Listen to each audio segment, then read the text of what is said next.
Do you know what I was supposed to be doing right now? I was supposed to be working on my From Season 3 coverage because I finally got my virtual roundtable footage sent over from my session with the Harold Perrineau. Good morning, Harold. It's always a pleasure to speak to the greatest Mercutio of all time. And then do you know what happened? Benofi Masquerade photos. Are you guys having sexual intercourse? Hi, I'm LadyJenevia, and on my channel I like to talk about entertainment media.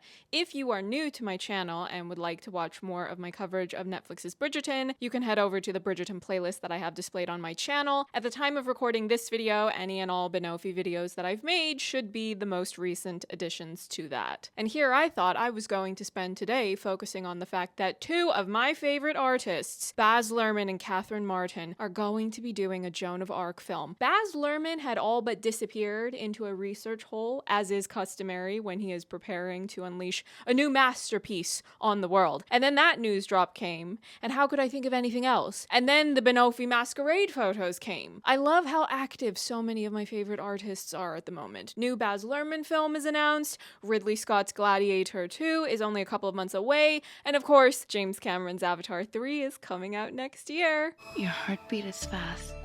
Sorry. Try to focus.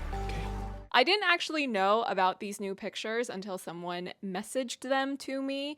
It was a tweet of some of them. I'm saying someone because I don't know if people want to be publicly named online, so just let me err on the side of caution, all right? I don't want to say too much because a lot of the detailed things I want to say about the material of this story are going to be coming in videos that I already have planned to do to fill the next 2 years, but I will give an overview of some of the opinions that these pictures inspire. I was encouraged to make a video talking about these pictures, and I also remember that someone had commented on one of my videos or YouTube posts saying that they felt like they didn't get to fully participate in the online festivities that followed one of the recent Bridgerton promotional drops because that person was Brazilian and Felon Musty doesn't want to follow Brazilian law, so Twitter was no longer accessible to them. And I, for one, would never want Brazilians to feel excluded from an all-inclusive multicultural party. So let's talk about these pictures so everyone can jump in. We see that Benedict and Sophie are dressed up in their masquerade attire. I really love Benedict's flowing sleeves. Really, anytime you put a man in Regency wear with the flowing sleeves, that's always going to get my seal of approval. If it's two sides of a coin, you put the man in the flowing sleeves, it's a look, and then whenever it's time for some sort of probing into the deeper emotional layers of that character, you expose that man's forearms. It's a highly necessary cycle. I like Sophie's dress, but I'm not actually giving a fully formed opinion on her dress simply because none of these pictures were in full high definition, and for a dress as important and iconic as Sophie's dress in this story, I want to see all of the details. I also want to see it properly lit, and this is going to be kind of a tangent, so please bear with me. A few years back when I was doing press at Comic-Con, I had brought along an external light with me because sometimes the press rooms you book there are set to happen on this one floor where you have no natural lighting coming into any of those rooms. There's one floor where some press rooms happen where there are large windows that let natural light in, but there's another floor where you have no windows, and I knew from experience that it's just really unflattering to the talent, so I went, well, I already have this portable light that I've used for other press things. I don't have that light anymore. It got old and stopped working well, but I brought that and I used it so that I could have talent lit in a way that made my footage look nicer. You can see an example of this with my old roundtable interviews from the Riverdale press room. The thing about roundtables is a lot of other reporters that are on the same table as you, they're going to be recording the same interview session, so in a way, you're all getting the same material. However, when I stumbled across some of the other recordings from outlets that were at the same table as myself, their footage did not look like mine because of the scientific mechanics of how light travels. My light source was small, and my camera was positioned closer to the talent, so it created a nicer visual presentation. But if you were filming at that table further back, it did not have the same effect on the footage that those cameras were capturing. All of the pictures of Sophie in this silver dress, they're far away, they're not fully lit in the way that I would hope that they will be. But to be honest, the more that I think about that, the more that I worry because I do get fussy about lighting, and a lot of television is not given enough of a budget to go really lavish with the way that they light things. Whether this is Bridgerton or other streaming series, sometimes I will tune in to watch and I go, which corporate bigwig in a suit do I need to yell at to get you the extra budget for more lights to use in this scene? Lighting gets very expensive very quickly. One detail about the dress that I'm curious about though are these sleeves, because from this very far far away, not fully lit, non-high definition glimpse, they do look like bows, which, presuming that's the case, they would match the bow that's on the back of Sophie's head as part of her mask. I'm also very curious about the shoes that she's wearing. I can't really get a proper glimpse at them, but that's a very important detail of Sophie's outfit, because if they are following the source material, Sophie's shoes that she's wearing to the masquerade are ones that were taken from Araminta, aka Joanne's massive shoe collection, because they're the only shoes they can find last minute that match the outfit. I know some people are skeptical about whether or not these were actually taken accidentally, or if this was merely a strategic set leak, and I have no concrete opinion about that either way, but I will simply note that it's an interesting detail that the shoes are never fully visible. I looked through these pictures and Sophie's lower half is either hidden or it's blurry, and you just never really get a good look at the shoes. And to be clear, I don't need to see the shoes right now. I'm perfectly fine with waiting to see the fully finished series. I don't even know where these pictures came from. I just pulled a few of them from the Twitter account Yerin Ha Daily, but I do love the detail of the bow, or bows, if those are in fact bows, on Sophie's shoulders. It just overall has this very cute effect that perfectly matches Sophie's unbridled enthusiasm over being able to attend this masquerade ball, or at least that was the energy she had in the book. I also find it interesting that they are doing this scene outside, because that's a location change from the book. In the book, it's happening at a Bridgerton house, so Benedict knows exactly where in the house they can go to be alone, and he can give her dance lessons. Sophie doesn't know how to dance, and her evil stepmother never lets her go to any of these society events. And of course, this is when Benedict is teaching Sophie to dance. We can see that's happening. "Where do I put my hand?" she asked. "I want to dance." "Right here on my shoulder," he instructed. "No, just a touch lower.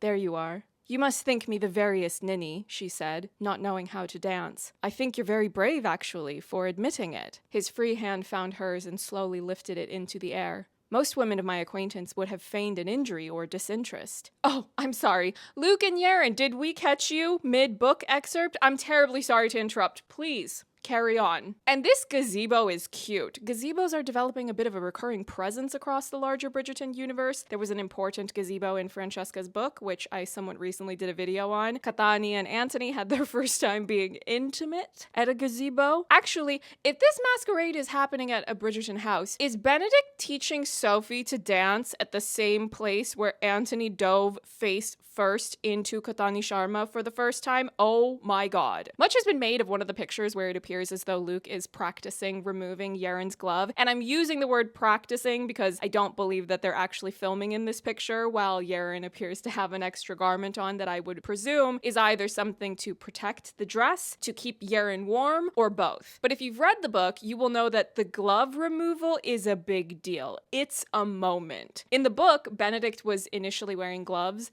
but he has Sophie remove them so that he can touch her hair. I know. Hot. But then, "It's my turn," she said softly. His eyes flared, and then he went to work on her glove, loosening it at the fingers the same way she had done. But then, rather than pulling it off, he brought his lips to the edge of the long glove, all the way above her elbow, and kissed the sensitive skin on the inside of her arm. "Also softer than silk," he murmured. Sophie used her free hand to grip his shoulder, no longer confident of her ability to stand. He tugged at the glove, allowing it to slide off her arm with agonizing slowness, his lips following its progress until they reached the inside of her elbow. Barely breaking the kiss, he looked up and said, "You don't mind if I stay here for a bit?" Helplessly, Sophie shook her head.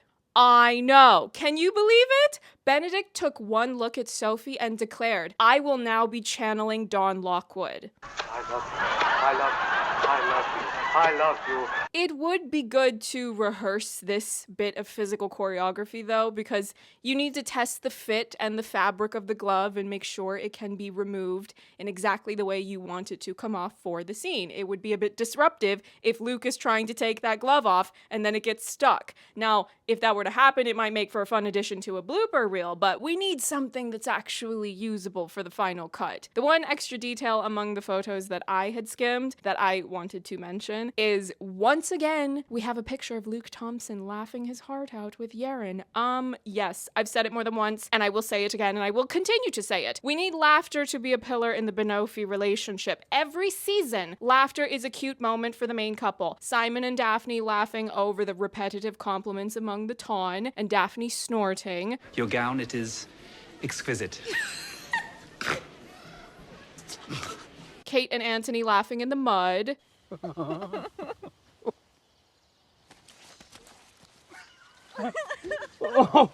That mud did him good. Colin and Penelope laughing over Penelope accidentally upsetting a man who had recently lost a beloved horse. We shall gallop along. All of these moments are ridiculously cute, but laughter is emphasized so much in Benofi's Meet Cute, so I need you to not only have a moment of cute laughter, I need you to drench the Benofi love story in laughter. Let them make each other laugh. Let them laugh together. It's highly necessary, so make it happen. And while I have you here, and I'm talking about some of the other couples on the show, I know that I had said in my last Bridgerton video that I want Paulin to have some cute, fluffy moments in season 4 whenever they're around during what I would assume would be Bridgerton family gatherings, but I want to expand on that point. I also want some solid ABC material because that trio of brothers, Antony, Benedict, and Colin, when they have well-written brotherly bickering, oh, it's supremely fun to watch. Think about when Benedict and Colin were dealing with Antony's tantrum during fencing. She's pompous and arrogant and quite sure she knows best in every situation. Oh, she sounds like a terrible nuisance. Especially since you are the one who knows best in every situation. Or poking fun at him during his stag night. Though soon enough, we will have a tiny Antony to contend with, running around, declaring all of his tiny duties too, no doubt. Yes, he too shall be a tyrant. I want more of that, except this time Benedict gets to wear the clown shoes because he, like every leading man in any Cinderella movie, is a baby with no object permanence who cannot tell who he's in love with once the sun comes up and she's wearing a different outfit. And I do want to emphasize that I'm only poking fun because it's fun for me to do so. This is just one of those things that is part of the Cinderella lore. I don't actually need you to overly explain it in the canon. I already waxed poetic about Whitney Houston's Cinderella, but let's all remember that Paolo Montalban's Prince Christopher couldn't recognize that Brandy was still Brandy, and she was never wearing a mask. She had her braids up and her best magically conjured dress on, and that was it. Her face was fully on display both times he met her, but he still went to every house in the kingdom to make women try that shoe on. This is not the story where a man is positioned to be sensible. He is there in the story to swoon and fall in love with a gorgeous woman who has a really, really mean family. Are we going to make jokes about Benedict not being able to recognize her? Yeah, probably, but that's all they are. I'm not actually asking for a logical explanation of this plot detail. I am only here to watch romantic vibes and banter. So I've expanded on the Colin half of Paulin, but I actually really want to hear from the audience of this video about season 4 Penelope, because switching the order of these books makes a lot of things potentially different. So let me try to explain this for the people who watch my Bridgerton videos without reading the book first. In the book, Sophie really likes reading Lady Whistledown because she doesn't have access to get new books to read because Joanne sucks. So what some may see as trivial gossip is a form of escapist entertainment for Sophie while she's trapped in her predicament. However, Sophie doesn't know that Lady Whistledown is Penelope because that happens in the Paulin book, which comes after Benofi's book. After Sophie begins working in the Bridgerton household, she is invited to lady tea times. It's often the unmarried girls and Violet, so you have people like Eloise, Francesca, Hyacinth, but this also opens a whole other line of questioning because on the show, Francesca is already married and she and Eloise left to go be in Scotland. I really want these tea times to still happen though, because I want Sophie to hang out with the family that she doesn't know is going to be her family too. During one of these tea times, Penelope comes and Penelope is asking Sophie questions because she thinks she recognizes Sophie from somewhere. Hint, it was the Masquerade ball. But again, Sophie doesn't know that Penelope is Lady Whistledown. If they have any type of version of this exchange on the show, the tone of the scene would have to shift at least somewhat because Sophie will know that Penelope is Lady Whistledown because that already got revealed on the show. So she will feel even more anxious to keep Penelope from realizing where it is that she recognizes Sophie from. So I would like to know what your speculations are about how this will come into play, because I feel like they have to still have the tea times on the show, but how do you think they will play this detail in the alterations to the lore? Do you think they will remove Sophie's attachment to the Lady Whistledown newsletters? Do you think Penelope will recognize Sophie before it's fully revealed? Because I don't know how the initial scene will be altered either, because in the book, Benedict was supposed to go dance with Penelope when Sophie showed up,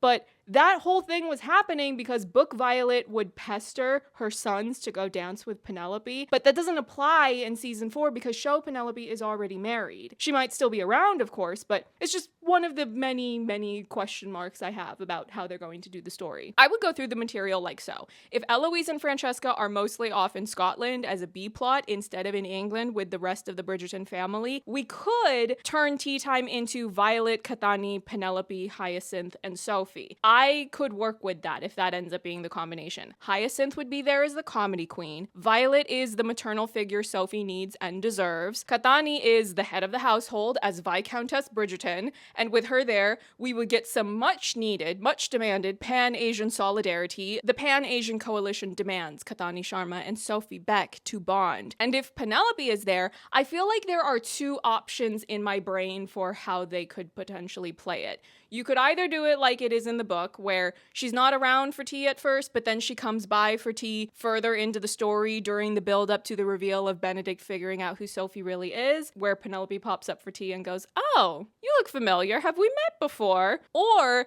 you could have Penelope be a regular presence at tea, and you could do some type of material where Penelope could have a certain intuition about what Sophie's been through, because even though the show tried to make me change my mind about Penelope's mother treating her like garbage, I will never forgive her. Penelope, if you would like to rise above it and forgive your mother and sisters for being horrible to you for decades, that's fine. You can do that. I will hold the grudge on your behalf. That is so weird of the show to do, by the way. How are you going to make me care about Penelope and then ask me to forgive the people whom we watched be horrible to her for years? No, absolutely not. Now, the things Sophie experiences in the book are far more egregious than what Penelope experienced, but the point still stands. Penelope was subjected to horrible mistreatment by her family, so if you wanted to write something, preferably something subtle, where maybe Sophie is evasive and she only kind of hints about not having experienced the loving family dynamic the Bridgerton household has, and you could cut to Penelope having a look on her face like she can kind of tell that Sophie went through some stuff, some really bad stuff back home. Remember in season 2 when Anthony was being a clown and super obviously into Kathani, even though Edwina is sitting right there, and then we cut to Daphne looking at Anthony, and you just know that she knows what he's really thinking and feeling, even if he didn't say it out loud. My sister and I were known to be a handful growing up too. I can imagine. But Kate always has had my best interests at heart. Something like that, except the thing that's being bottled up inside is emotions about having horrible families instead of emotions of, oh, you're obviously in love with the woman that's sitting all the way over there. I don't know. It's just an idea. I'm assuming some of the storytelling may also vary depending on the availability of certain actors. I don't know all of what Nicola has booked and the way that the scheduling of those things might potentially overlap with Bridgerton filming, so I have no idea. But either way, I do want to see some tea time and ABC material. Those are the people we have gotten attached to, and I would like for the show to be better about making room for past leads to come back. I don't love that they didn't bring back Daphne for season 3. I would have loved to see Luke Newton and Phoebe do that scene that the two of them had together in the Pollen book when he goes to visit her. They would have been so good together. I have no proof of that, of course, because that scene never happened on the show, but I believe that it would have been good. So, there we go. I just really need season 4 to focus on showing how loving the Bridgerton family is, because it's such an important thing for Sophie to not only find true love with Benedict, but she gets a whole family that loves her. Violet rolls up to the jailhouse with Benedict to get her out of there. Stop it. And it all starts at this masquerade. I know this had better be happening in episode 1. You don't have to film everything in sequential order. That's usually not how filming productions go, but this had better be one of the first things that you've filmed because I need it to be exquisite. And if these pictures are anything to go by, well, I'm very hopeful. I already was hopeful, but I am still hopeful. So, we're holding steady. Palms are sweaty, and Luke Thompson had better be crouching down for this part to lean into her. Because if I see you putting Yerin on any apple boxes to try to erase the height difference between these two, I will call the Mongolian horse archers. You will feel the full wrath of the Pan-Asian. If you're wondering why I keep referencing Mongolian horse archers, the reason for that is one of my social media mutuals had retweeted something to show a video clip of a Mongolian horse archer, and I thought it was one of the coolest things I had seen in quite some time. time on that app. And I feel like when people throw the word Asian around, there are some groups of Asians that often get left out of the fun. So Mongolia pops up in my brain because I think of that video that I saw and I think it's really cool. But yes, let me know your thoughts on Sophie Baek, our first look at the Masquerade. And if you've read the books, what are your theories or what are your wishes for the tea times? Because if Eloise and Francesca aren't going to be around, I say we swap Katani and Penelope in. I know you hookers don't think this is over with.